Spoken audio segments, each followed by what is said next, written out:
As Massachusetts condo sales slump, developers are banking on auctions to sell idling properties. Get your bids in now. There's a one-day sale coming up this Sunday. First-time homebuyer Carol Barrows has been looking at properties for over 2 years. Now she's looking to make a different kind of offer. I'd like to get the reaction of the other bidders around me, and this way I'll be able to gauge whether I'll be bidding, getting a bargain at the bid. Barrows has her eye on a unit at the 1850 Lofts in the South End, where only 25 of 60 units have sold. Now the developer has slashed prices by up to 55% and is putting the remaining units on the auction block. The opportunity of an auction reinvigorates the property. Auction manager Sue Hawk says auctions draw people looking for a bargain. People are always afraid to end up thinking that they paid too much for anything. In a declining market, nobody really knows where the bottom is until it's in your rearview mirror. By then, you've missed your opportunity. Not one to pass up a deal, seasoned auction bidder Jim McHugh has a strategy. Bid on more than one unit. Obviously, some people would come and they would bid up perhaps the units that I would like, more than one on different floors that I'd be interested in bidding on.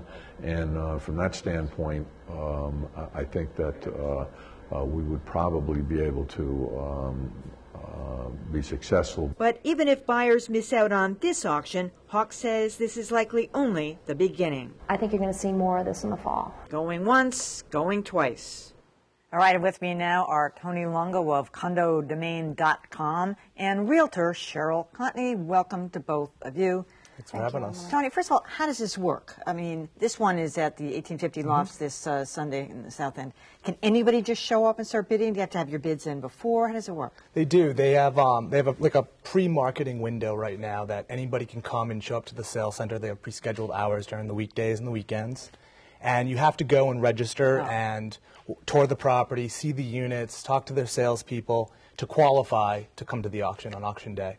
And then you sit there in a room and literally it's like, I bid 175,000, you bid 180, and then the one, right. So that's... It's a wild time. I mean, they'll auction off these 35 units in under an hour. So it's an exciting... Cheryl, I just find this mind-boggling. I mean, here these units have been sitting here since a year, I guess, since this thing. Why all of a sudden are they attractive? Is it simply because it's so much cheaper, or is it instant community? Suddenly the building's going to be full? Well, when you think about it, the developer is actually bringing the condos to the market rather than waiting for the market to come to him.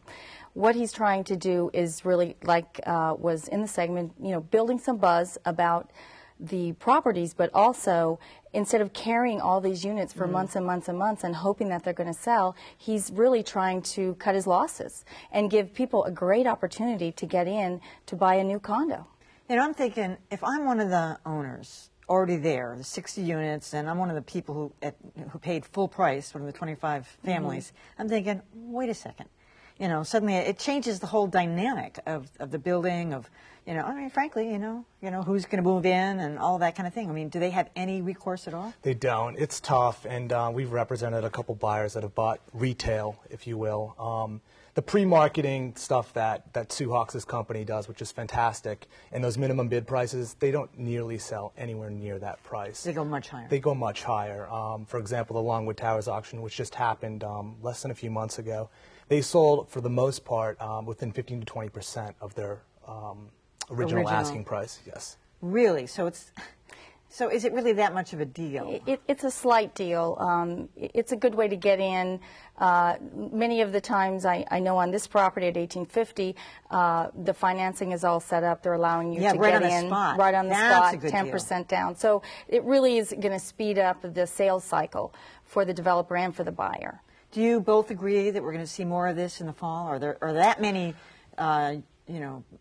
buildings, units like that in this kind of situation? I think we will. I mean, Boston's is a pretty solid marketplace right now. It's not like some of the other markets we see in Miami or Phoenix or Las Vegas, which have had some major overbuilding. We haven't really seen that here. But the auction process isn't always a negative process. It's a very efficient process to sell product. And I think in this case with the 1850, that was moving between 1 and 3 units per month with 35 months left. That's a lot of time. You keep a sales force, keep marketing going. when they can bring in a specialist like Sue's company and bulk sale these things, attract a lot of attention, and they have attracted a lot of attention, and sell these units in under an hour, literally. You know, one of the downsides, it would seem to me, that there's become this kind of equation between auction and foreclosure. Do they have to make that clear? I mean, these are new units, correct? These are new units, yeah. I mean, so people they think, oh, well, it's either foreclosed, and then they're worried about the financing, or I'm ripping housing out from underneath somebody else. Yeah, there's 3 cycles in the real estate market, and it's first is a short sale, then a foreclosure, and then an auction. Sometimes it can go in that same order. Foreclosed properties can be put up for auction as well. I think the whole idea of the auction is to get the most amount of people in to see the product, and then to get it sold so that everyone cuts their losses. But in this case, for instance, the 1850 guy, I don't know who it is, but is he solvent? I mean, or is he like, if I don't get rid of this? You know what? He's a developer. He's a developer. He's a very successful developer downtown. He's done many good projects. He has more projects coming up, and he is a developer. He wants to go and practice development and find new buildings and build new product and continue his business endeavor. To hang on to this product the building that has been sitting there for quite some time, missed the market a little bit. He wants to get on to the next stage, the next step for his company. I was shocked at how many condos have been selling. I mean, I know they're both basically within a window, but is this essentially the window? I know it won't go for 175, but between, what, 300 and 800,000, is that good for a downtown, would you think? I think between 300 and 400 for like a 1 or 2 bedroom. Yeah, the 1850. Some of them are much higher than that, I thought. They are. Yeah. Yeah, they'll sell in that price point. Yeah, between 3 and... They're going to, we suspect that they're going to move, roughly between 15 and 20% off their original. Who are these people? Because frankly, the downtown, the real estate taxes are still onerous in downtown Boston, no matter where you are. My buyers don't feel that the taxes are the same. I mean, I sell a lot in Brookline as well. Yeah. Brookline has higher taxes. It's interesting because, like, the city of Watertown has the same property taxes as Brookline. People don't realize that.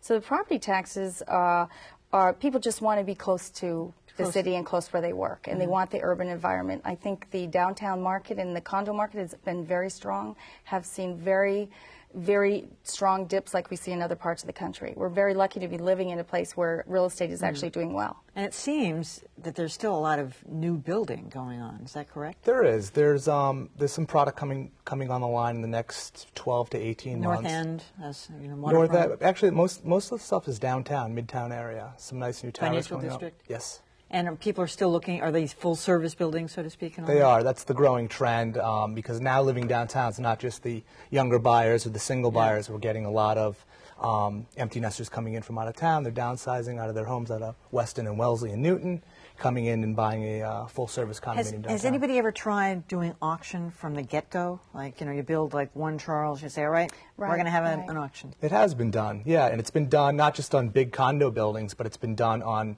single units. Most of the time, very high-end, super luxury single-family homes, whether they're urban or suburban. Right.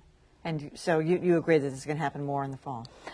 We may see it happening more in the fall, more in the bigger, higher amenity buildings, not so much on the smaller types of buildings. This is a large building at 1850. They need to get this going in Florida. Yes, hundreds they do. Of thousands of empty. It's just about to happen. All right, Tony Lungo, Cheryl Cotney, thank you so much. Thank you. Appreciate your coming. All right, and when we continue, celebrating Mexico, the latest exhibit at the MFA.